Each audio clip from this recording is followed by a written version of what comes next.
Le secrétariat général du synode vient de publier un document volumineux intitulé Orientation pour la phase de mise en œuvre du synode, qui entend guider la suite du processus synodal sur la synodalité entamé en 2021 et censé aboutir à une nouvelle grande assemblée ecclésiale en octobre 2028.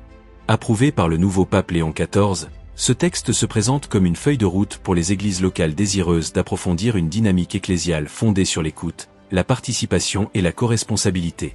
Le pape y encourage les fidèles à poursuivre la construction une église missionnaire, une église qui construit des ponts, qui dialogue, toujours ouverte à accueillir tous ceux qui ont besoin de notre charité, de notre présence, de notre dialogue et de notre amour. Toutefois, derrière l'apparente continuité d'un cheminement communautaire inspiré par l'esprit, certains observateurs relèvent de lourdes lacunes, des omissions flagrantes et une orientation globale qui pourrait bien accentuer les crises actuelles au lieu d'y répondre. Ce document, loin de faire l'unanimité, soulève des interrogations de fond sur les silences qu'il manifeste et la vision ecclésiale qu'il promeut. Dès les premières pages, une absence significative frappe le lecteur attentif. Aucune mention n'est faite de la crise des vocations qui dévaste de nombreux pays occidentaux, notamment en Europe et en Amérique. Le silence est également total sur la désertification des pratiques sacramentelles, le recul dramatique de la confession, la perte du sens du péché et la confusion doctrinale qui gagne les fidèles et les pasteurs. Le mot « liturgie » n'apparaît tout simplement pas, alors même que de nombreux fidèles s'inquiètent de la dégradation visible des célébrations liturgiques, souvent réduites à des improvisations sans lien avec la tradition catholique. La lex orandi, cette manière propre à l'Église de prier, semble ignorée comme si elle ne faisait plus partie des urgences pastorales.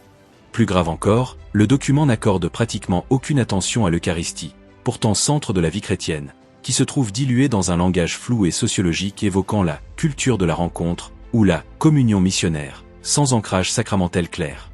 L'unique terme répété inlassablement plus de 200 fois est celui de « synodalité », présenté comme la clé universelle, le paradigme unique, la panacée à tous les maux de l'Église. Cette insistance, que certains jugent obsessionnelle, contraste fortement avec l'absence d'ancrage christologique et sacramentel du texte.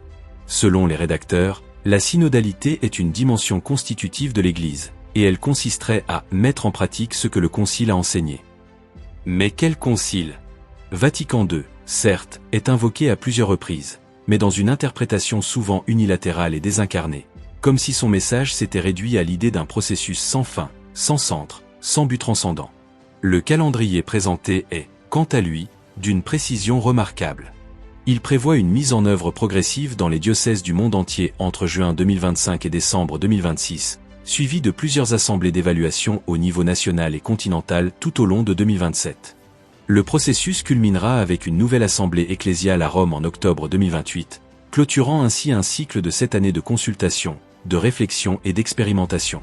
Le texte stipule que chaque église locale pourra pratiquer la synodalité dans son travail pastoral ordinaire, en promouvant des dynamiques de discernement, en expérimentant de nouvelles formes d'écoute, et en organisant des moments de réflexion partagés à tous les niveaux de la hiérarchie.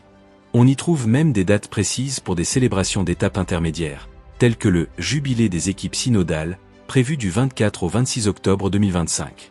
Ce foisonnement de démarches, d'équipes, de comités et d'outils numériques censés approfondir la synodalité contraste avec le silence complet du texte sur des sujets brûlants, tels que les scandales d'abus sexuels dans l'Église, le traitement canonique incertain des coupables, les procédures souvent opaques ou les failles institutionnelles qui ont permis ces drames. Le mot « transparence » est certes évoqué, mais uniquement dans un registre vague, comme une « culture » ou une « valeur », jamais comme une exigence juridique ou canonique concrète. Un autre silence assourdissant concerne la persécution des chrétiens dans le monde.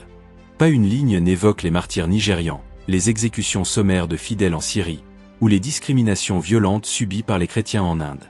On chercherait en vain une parole de compassion ou de solidarité à leur égard.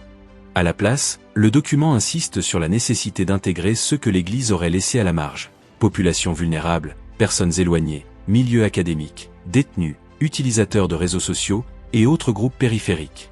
Des outils d'écoute doivent être développés pour ces groupes, et des structures participatives inventées pour garantir leur place dans le processus synodal.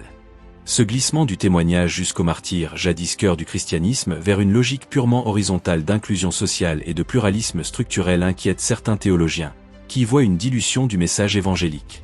La référence au Christ, dans ce contexte, est réduite à quelques mentions rhétoriques, sans contenu kérigmatique fort.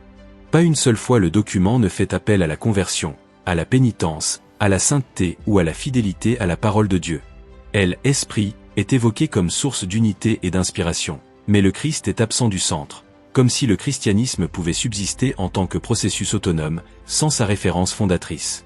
Cette perte du centre, de l'axe théologique, semble symptomatique d'un effacement plus large du langage doctrinal au profit d'un lexique participatif et procédural. Certains vont jusqu'à qualifier ce document d'exercice technocratique, qui remplace la prière par la procédure, la conversion par la consultation et la doctrine par le débat. Les propositions concrètes se résument à une inflation de structures nouvelles, comités, plateformes numériques, coordination locale, équipe d'écoute, outils d'évaluation. Le tout encadré par un planning détaillé, sans finalité clairement explicitée. Où va-t-on? Pourquoi faut-il marcher ensemble? Dans quel but ultime? Le document ne le dit jamais. Il se contente de décrire des dynamiques sans horizon, des processus sans eschatologie, des structures sans transcendance. Même le langage spirituel utilisé semble dériver d'un registre bureaucratique, cheminement, processus, expérience, méthodologie de l'écoute. Or, en l'absence d'un appel explicite au salut, à la foi en Jésus-Christ, à la mission d'évangélisation fondée sur la croix et la résurrection, tout cela semble tourner à vide. Cette vacuité se révèle plus encore dans la conclusion implicite du document. Il ne propose aucune réponse aux problèmes graves qui ébranlent l'Église, ni la disparition des jeunes des paroisses, ni la perte de foi dans le sacrement de mariage, ni les remises en cause explicites du catéchisme dans de nombreux diocèses, ni l'implantation de courants idéologiques dans les centres de formation théologique. Plus grave encore, le document ne prononce pas un mot sur la présence massive de membres du clergé homosexuel vivant dans des situations objectivement contraires à l'enseignement de l'Église, ou attirés par les mineurs. Cette réalité, pourtant dénoncée dans plusieurs rapports officiels récents, reste taboue. En son lieu et place, le texte préfère célébrer la diversité, la créativité missionnaire, et l'intelligence collective, comme si ces éléments pouvaient seuls reconstruire une Église en crise profonde. Il ne s'agit pas ici de remettre en cause la nécessité d'une écoute réelle des fidèles, ni de mépriser les dynamiques de corresponsabilité ou les appels à la collégialité. Mais une synodalité déconnectée du kérygme, privée de théologie substantielle, coupée de la tradition vivante de l'Église, risque de devenir un exercice creux, un exercice autoréférentiel où l'on parle d'écoute sans écouter la voix du Christ, où l'on parle de peuple sans parler de Dieu. Sans l'ancrage dans la croix du Christ, tout processus ecclésial devient un pèlerinage circulaire, un tournis institutionnel de commissions, de débats et d'évaluations sans fin. Le salut, quant à lui, disparaît à l'horizon. Il ne suffit pas de marcher ensemble, encore faut-il savoir vers qui nous marchons, et pourquoi. L'Église n'a pas été instituée pour célébrer sa propre structure, mais pour annoncer la vie éternelle dans le Christ ressuscité. Sans ce centre, sans cette fin, tout processus, si bien intentionné soit-il, devient un labyrinthe où les âmes se perdent. La publication de ce document le 7 juillet dans le bulletin officiel du Synode marque donc une étape importante, mais aussi inquiétante.